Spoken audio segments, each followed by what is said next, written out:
तो चलिए शुरू करते हैं आज का ये दिलचस्प विश्लेषण। आज हम 4 मई 2026 के एक बहुत ही गहरे आध्यात्मिक प्रवचन को डिकोड करने वाले हैं। ये कोई आम टेक्स्ट नहीं है, बल्कि ये ईश्वर, हमारे वजूद और समय के चक्र को एक बिल्कुल ही अलग, एक कॉस्मिक नजरिया देता है। तो आइए बिना किसी देरी के सीधे इस टेक्स्ट के अंदर चलते हैं। तो इस पूरे विषय को समझने के लिए हमारा रोड मैप कुछ ऐसा रहेगा।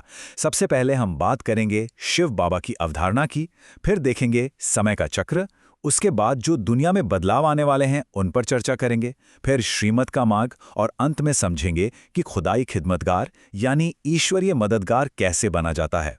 तो शुरुआत करते हैं हमारे पहले हिस्से से, शिव बाबा की अवधारणा और ये पूरी ईश्वरीय रूपरेखा। देखिए, इस पूरी फिलॉसफी के बिल्कुल केंद्र में या कहें इसके बेस में जो है वो है शिव बाबा का कॉन्सेप्ट। टेक्स्ट बहुत ही साफ शब्दों में कहता है कि ये कोई इंसान नहीं है, बल्कि एक निराकार सत्ता है। मतलब इनका कोई अपना शारीरिक रूप नहीं है। वो हम तक पहुंचने के लिए महज एक भौतिक माध्यम यानी एक साकार शरीर का उपयोग करते हैं। स्रोत में इन्हें ज्ञान का सागर और शांति का सागर कहा गया है। तो ये कोई आम पिता की छवि नहीं है, ये एक सुप्रीम, असीम आध्यात्मिक पिता की बात हो रही है, जिस पर ये पूरी रूपरेखा टिकी हुई है। अब यहाँ एक बहुत ही दिलचस्प और तीखा कंट्रास्ट देखने को मिलता है।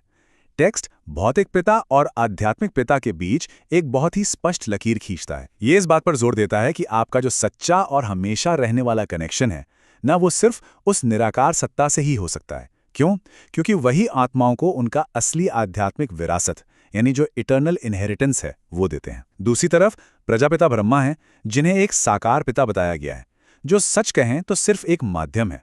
तो यहाँ ये एकदम क्लियर कर दिया गया है कि आपकी आस्था और जुड़ाव का फाइनल पॉइंट कौन होना चाहिए। चलिए अब दूसरे हिस्से पर आते हैं, समय का चक्र और इस पूरी चीज का एक कॉस्मिक या ब्रह्मांडीय दृष्टिकोण। ईश्वरीय सत्ता को समझने के बाद अगर हम इतिहास को देखने के नजरिए पर बात करें तो ये शिक्षा एक बहुत ही अलग ही व्यू देती है। हम आमतौर पर सोचते हैं कि समय एक सीधी रेखा में चलता है ना? लेकिन यहाँ ऐसा नहीं है। यहाँ बात हो रही है ठीक 5000 साल के एक ऐसे चक्र की जो लगातार बिना रुके दोहराया जाता है। स्रोत साफ साफ कहता है कि ईसा मसीह से ठीक 3000 साल पहले एक स्वर्ग या पैराडाइस वाकई में वजूद में था। और चूंकि ये एक फिक्स्ड लूप है तो इसका मतलब है कि वो खोया हुआ स्वर्ग वापस आना ही है। इसके हिसाब से हमारा आज का समय यानी 2026 एक बहुत ही बड़े टर्निंग पॉइंट या बदलाव के बिल्कुल मुहाने पर खड़ा है। और इस बात को समझाने के लिए टेक्स्ट कुछ बहुत ही पावरफुल मेटाफर्स यानी रूपकों का इस्तेमाल करता है। एक तरफ है हमारा आज का समय, जिसे लंका, शोक वाटिका या रावण राज्य कहा गया है। मतलब एक ऐसा समय जहां हर तरफ दुख ही दुख है। और इसके बिल्कुल ऑपोजिट भविष्य का वो सुनहरा युग है, जिसे अशोक वाटिका और राम राज्य का नाम दिया गया है। ये एक ऐसे भविष्य का दावा है जहां कोई शोक नहीं है, यहां तक कि अकाल मृत्यु जैसी कोई चीज एग्जिस्ट ही नहीं करती। इसे आप ऐसे समझ सकते हैं जैसे किसी पूरी तरह से सूख चुके पेड़ का फिर से हरा भरा हो जाना। अब हम अपने तीसरे विषय की तरफ बढ़ते हैं, जो है परिवर्तन, आसन्न बदलाव और एक बड़े वैश्विक ट्रांसफॉर्मेशन की बात। तो सवाल ये है कि इस आज की लंका से भविष्य की उस अशोक वाटिका तक पहुंचेंगे कैसे? इसका रास्ता एक बहुत ही बड़े और जिससे टाला ना जा सके ऐसे ग्लोबल ट्रांसफॉर्मेशन से होकर गुजरता है। इसमें पुरानी दुनिया की पूरी तरह से सफाई की बात की गई है। टेक्स्ट हिरोशिमा का जिक्र करते हुए कहता है कि ये जो विनाशकारी हथियार बनते जा रहे हैं ना, ये कोई इत्तेफाक नहीं है। ये हथियार सिर्फ सजावट के लिए नहीं रखे हैं, बल्कि इनका अल्टीमेटली इस्तेमाल होना ही है। इसके साथ ही स्रोत भयंकर भूकंपों, प्राकृतिक आपदाओं, पानी की भारी कमी और दुनिया भर में अकाल जैसी चीजों की भी चेतावनी देता है। ये सब मिलकर इस पुरानी व्यवस्था को खत्म करने का काम करेंगे।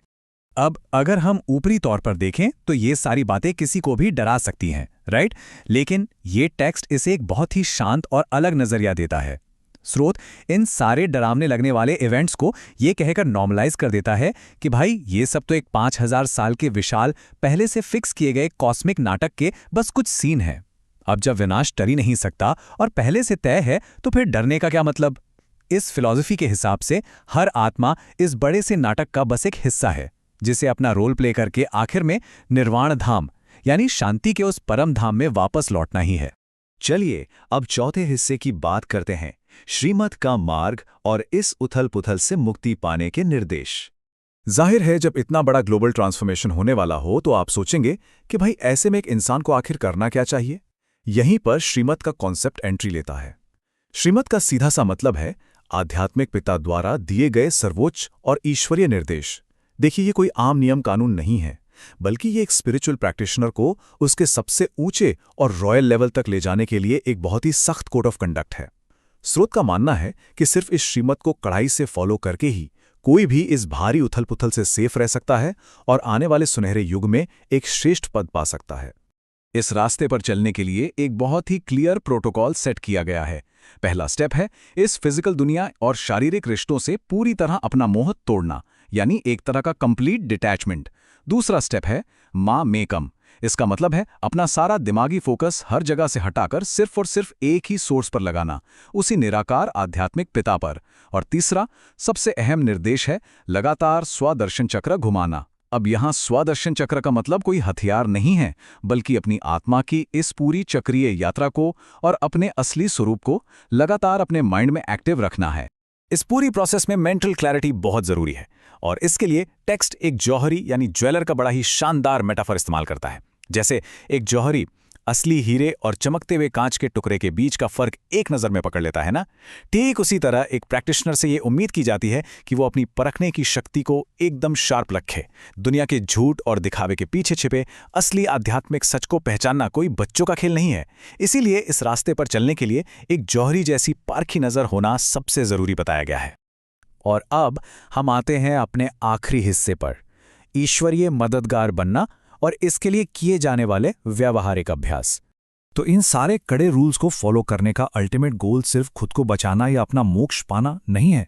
नहीं, असली मकसद तो एक खुदाई खिदमतगार यानी ईश्वर का सच्चा मददगार बनना है।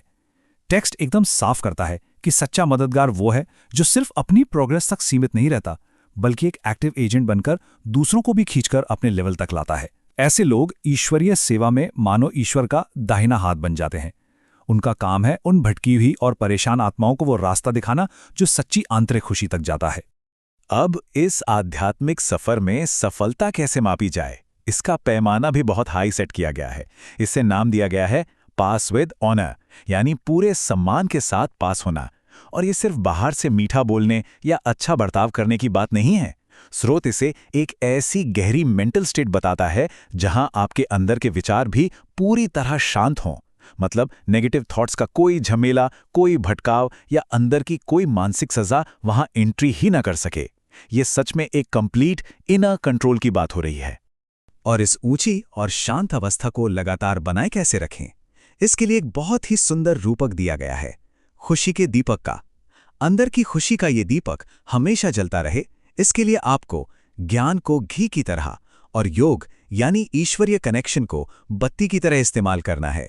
जरा सोचिए, अगर आपका ज्ञान एकदम क्लियर है और कनेक्शन की बत्ती सही से सेट है, तो फिर बाहर चाहे कितनी भी आंधियां क्यों ना चलें, आपके अंदर सच्ची खुशी और शांति का वो दीपक कभी नहीं बुझेगा, वो लगातार जलता रहेगा। और बताएं, जब ज्ञान और योग का ये बैलेंस बन जाता है ना, तो बाहर की दुनिया की उथल पुथल अपना असर खो देती है। जो ज्ञानी आत्मा है, उनके लिए सामने खड़ा कोई मुश्किलों का बड़ा सा पहाड़ भी बस एक राई के दाने जितना छोटा और मामूली लगने लगता है। बाहर का कोई भी संकट उन्हें डराता नहीं है, बल्कि वो उसे बस इस पहले से तय किए गए नाटक का एक खेल मान लेते हैं, जिसे वो बड़ी ही आसानी से मुस्कुराते हुए पार कर जाते हैं। तो अंत में ये पूरा विश्लेषण हमें एक बहुत ही गहरे और सोचने पर मजबूर कर देने वाले पॉइंट पर लाकर छोड़ता है। जरा इमेजिन कीजिए, यदि कोई व्यक्ति सच में दुनिया को इस नजरिए से देखना शुरू कर दे, एक ऐसे बड़े जिसे टाला न जा सके और जो हर 5000 साल में रिपीट होता है, ऐसे कॉस्मिक नाटक के रूप में, तो आज की इस भागदौड़ भरी जिंदगी, ग्लोबल क्राइसिस और हमारे पर्सनल दुखों के प्रति उसका नजरिया कितना बदल जाएगा। क्या ये एक विचार ही हमें हमारे सारे डरों से आजाद कर सकता है? इस दिलचस्प आध्यात्मिक टेक्स्ट के आज के हमारे इस विश्लेषण में बस इतना ही। फिर मिलेंगे।